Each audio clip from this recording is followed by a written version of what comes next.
夺庚申日真的可以得道成仙吗？今天的故事都市传说，大家不必当真。在宋代有一位学者叫做张君房，这个是历史上有记载，真的有这么一个人。而上一集我们提到那本非常出名的《云集七千》就是他写的。而这个张君房呢，他就是通过研究古代的道家古书，发现了一个秘密。他说这个三尸神呢，事实上就是冥界派来赋予我们人类身体上的监察神。而且他发现了一个秘密，就是每到庚申日的那天，这个三尸神呢就会趁着宿主熟睡的时候占领人的身体，然后呢进入冥界，然后把宿主最近所做的事情呢一一禀报给冥界，并且只说坏事不说好事。那么张君房发现这个秘密之后，就立刻激动不已这就是一个天大的 bug 嘛。那如果要是庚申日我不睡觉，那寄生在我体内的三尸神就无法离开自己去冥界给自己打小报告了。那如果要是没有我的报告，我的名字也就永远都不会出现在司命神上的生死簿上了嘛。而且除了庚申日不睡觉之外呢，为了避免自己诡异的举动引起自己体内三尸神的怀疑，他还按照另外的一个道家古人郭璞的指导来服用相用的药物，都是用来迷惑三尸神。所以说在这30年当中，张君房从来没有在庚申日之内睡过觉。于是呢，他终于有一天，他突然在弟子面前白日飞升了，消失的无影无踪。如果你今天去道观碰到了一个健谈的道士，你可以问：庚申日你睡觉吗？是不是也在作弊呢？好，今天的故事就说到这里。都市传说大家也不必当真，现在可以来我的主页粉丝群领取一份玄学的课程和笔记了，然后我们一起参加学习。月球矩阵的说法是从哪里来的？在湖南有一个妈妈准备给她不到3岁的女儿讲嫦娥的故事，突然她的女儿说：嫦娥我认识我们一起修过机器。妈妈一开始还以为这个孩子是童言无忌，但是女儿后面说的话确实让她大跌眼镜。机器修不好了，女儿突然大哭起来。妈妈就问：这机器是干嘛用的？是用来投影的，可以投出很多山水树妈妈又问女儿说：可以投出人吗？说不可以投出人，因为投影就是给人看的。月球矩阵一直都是近几年很火爆的话题。月球表面最深的陨石坑只有8公里，并且在月球上也发现了钛和玻璃。种种迹象都表示月球它是个中空的，是一个大神级别的飞行器。但是无论月球它是什么，我们现在人类受到月球的影响都是很大的。比如我们都知道海的潮汐是很受月球的影响的。其实不管是潮汐，只要是地球上的水元素都受月球的影响。然后我们人体身上70%都是由水组成的，所以月球影响着人的生理周期，也可以影响人的情绪。更加夸张的是还可以影响人的运势。这就是古人研究易经的这套庞大系统，也是依靠几大行星和月球的变化轨道的规律，对地球都可以造成不同的影响。那为什么人会有犯太岁这一说？因为是木星的轨道。为什么从2024年开始走九子离火运，属火的行业马上就会迎来大好？这都是天上星星对地球造成不大不小的影响。大家如果感兴趣了解更多可以来我的主页粉丝群免费领取一个5天的玄学课程。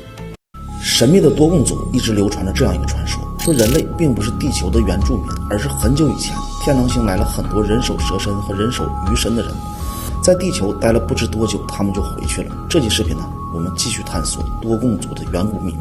时间我们暂且回到1931年，马格尔格里奥兰带着他的助手远赴万里来到了多贡族的部落，为了探索秘密，在这一住就住上了33年。而让他最难忘的就是和多贡族的智慧老人进行过1个月的访谈，而这次访谈的内容被认为是改变人类的知识范畴。因为多贡族人没有自己的文字，所有的内容只能口口相传。根据多贡人的智慧老人说，大概在4000多年前，他们这个种族还住在东非。有一天突然来了一对天狼星的外星生物，降临了他们居住的地方。他们是乘坐2条类似于龙或者是蛇形的飞船，从船上下来是个上半身是人下半身是蛇的2个双胞胎的兄妹。说这2个兄妹传授给了多贡族很多天文知识，还解决了当时发生的灾难。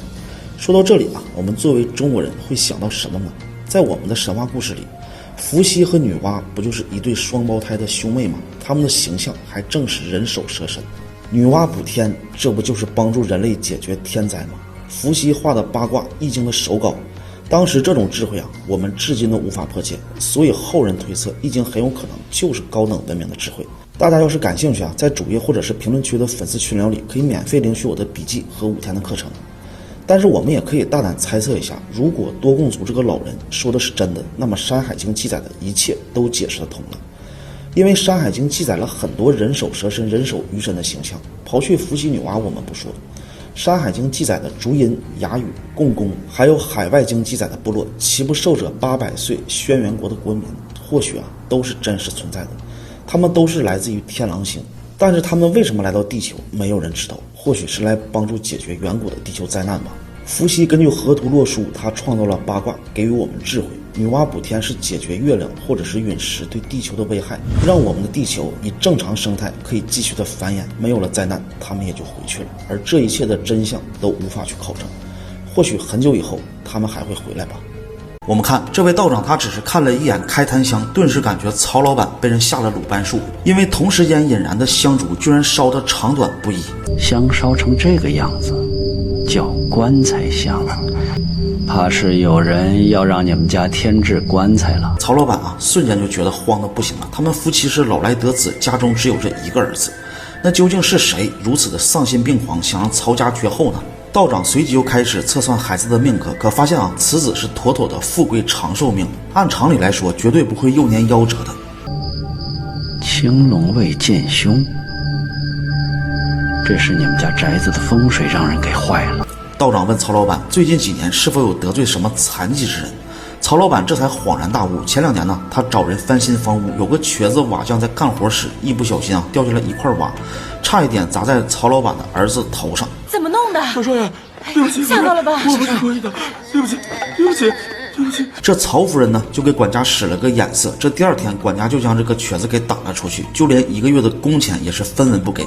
这瘸子心中咽不下这口气，于是呢，就趁着夜色悄悄地潜入，然后撬起门下的一块石砖，在里面就藏了一只破鞋。从此以后，曹夫人就经常看到儿子躲在房梁上。常言道风水坐地起，上梁要伤人。这小少爷肯定是命不久矣。能够下得了鲁班术的人，都是缺一门，要么是无后，要么就是残疾。曹夫人求道长一定要救回他的儿子，哪怕是倾家荡产他都愿意。想要破除鲁班术，就必须要找到这个瘸子破坏的位置。道长拿起一根柳树枝，再对着桌子上的稻草人轻轻敲打，口中念出一段神秘的口诀。很快一缕青烟就从稻草身上飞了出来，只见青烟不偏不倚的刚刚落在门槛后面的那块石砖之上。世上三才天地人，家中三才造主门。这门槛就是人的脊梁骨，脊梁骨让人动了手脚，还能安生呢？